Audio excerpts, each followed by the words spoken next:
I'm sitting in a 2001 Honda Insight.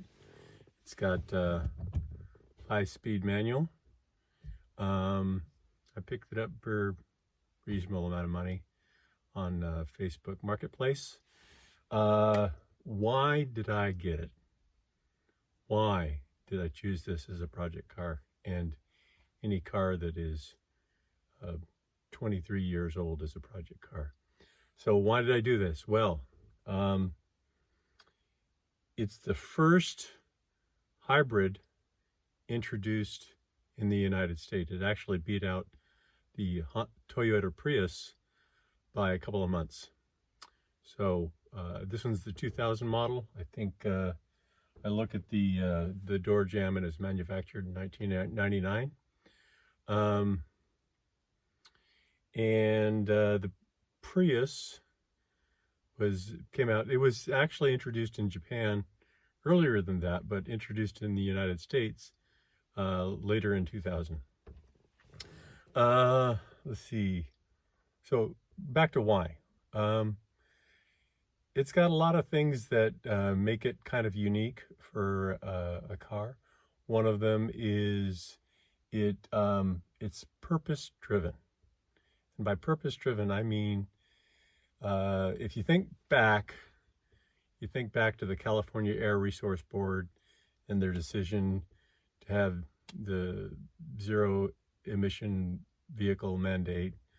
There were lots of rules about how many miles per gallon you had to have, or how many electric cars you had to sell as a manufacturer. And at the time, I think Honda did respond with their own electric EV, but they also responded with the Honda Insight, which is a gas/electric hybrid. But it got phenomenal miles per gallon. It got like 60 miles a gallon. They achieved their attempt to achieve this was brought on by, or was helped by. They had, I think at the time, they had the lowest coefficient of drag. Hopefully, when I figure out what that is, I'll put that in a title on this video. Also, the panels are all aluminum or plastic, cut down on weight. The teardrop design of the car helps with helping the car slice through the air. In fact, the rear axle is shorter than the front axle to help with that teardrop shape.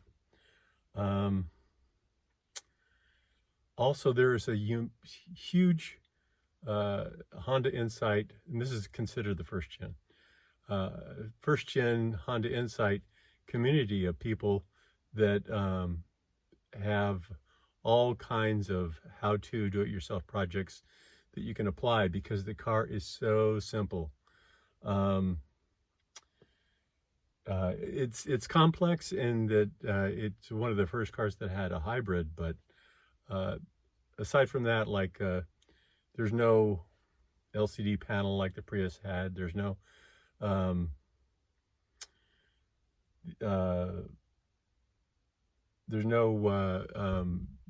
high-tech parts of it, aside from the technology of trying to get as many miles out of every gallon of gas you could. What else about it? So that's kind of the why. And I think when I bought this originally, my idea was convert it to battery electric.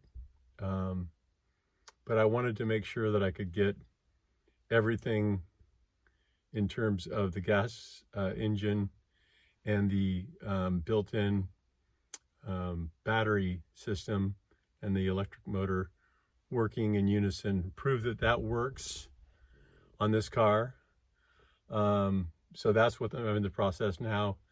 And in fact, you can consider any hybrid that you see that's 23 years old that the battery has got issues. The light you see behind me is I'm actually discharging the high voltage battery. In about an hour, it will have been discharging for over 24 hours. But the idea is that you're supposed to let it discharge until the light bulb goes off. So it's looking pretty bright at this point. I wanted to also kind of learn about electrical systems that drive cars. Didn't know about how to work on those and how they work, and battery systems, and oh, there's also one other thing about the gas powered technology involved in this car, is that it's really simple also. It's a 3-cylinder, which means it's it's underperforming in terms of a gas-powered car, but the electrical motor should help it, should assist it. I think the initial name is IMA, and I think that's Intelligent Motor Assist or something like that. Again, if I get that wrong, I'll update it with the title. So they should work in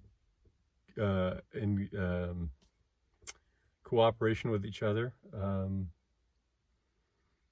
So this is going to be a fun project for me. I'm learning a lot. There's a website called I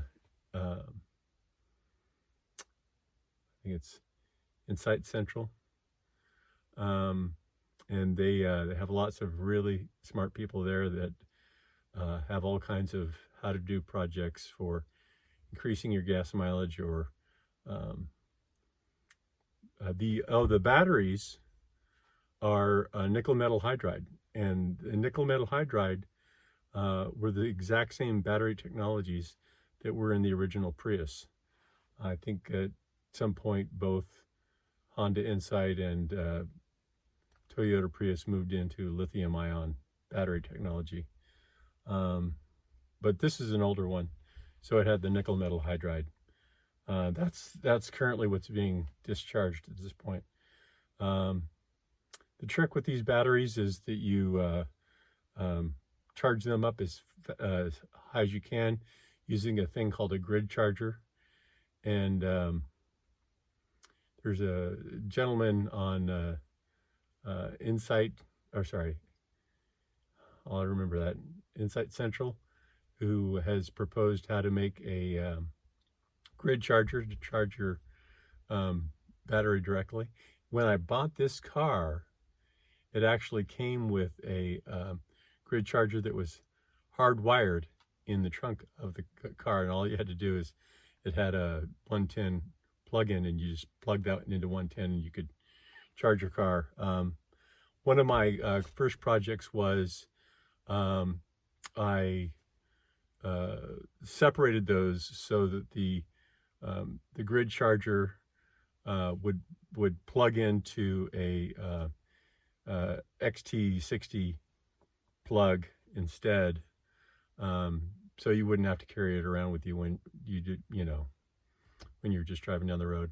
Also, I also put the battery discharger on the same plug, so I can either plug in the grid charger through the battery plug, and it also, you should power the fan for the battery when you're charging. And I'll show you that on another video. So that's my plan. Get this up and functional, and possibly move on to converting it to electric. There's a subset that some people have done, which is they take the nickel metal hydride, which are problematic in the long run, and they change them over to lithium-ion batteries. There's probably, at this point, there's probably also lithium phosphate batteries as well. So I'm going to be posting some more videos, including one. It's kind of rainy today, so I didn't post this outside, but I'll post a video so you can see the outside of the car. And other videos, I plan to release what's working, what's not working, and my steps as I go through to fix all those things that need to be fixed before I can move on to the next step.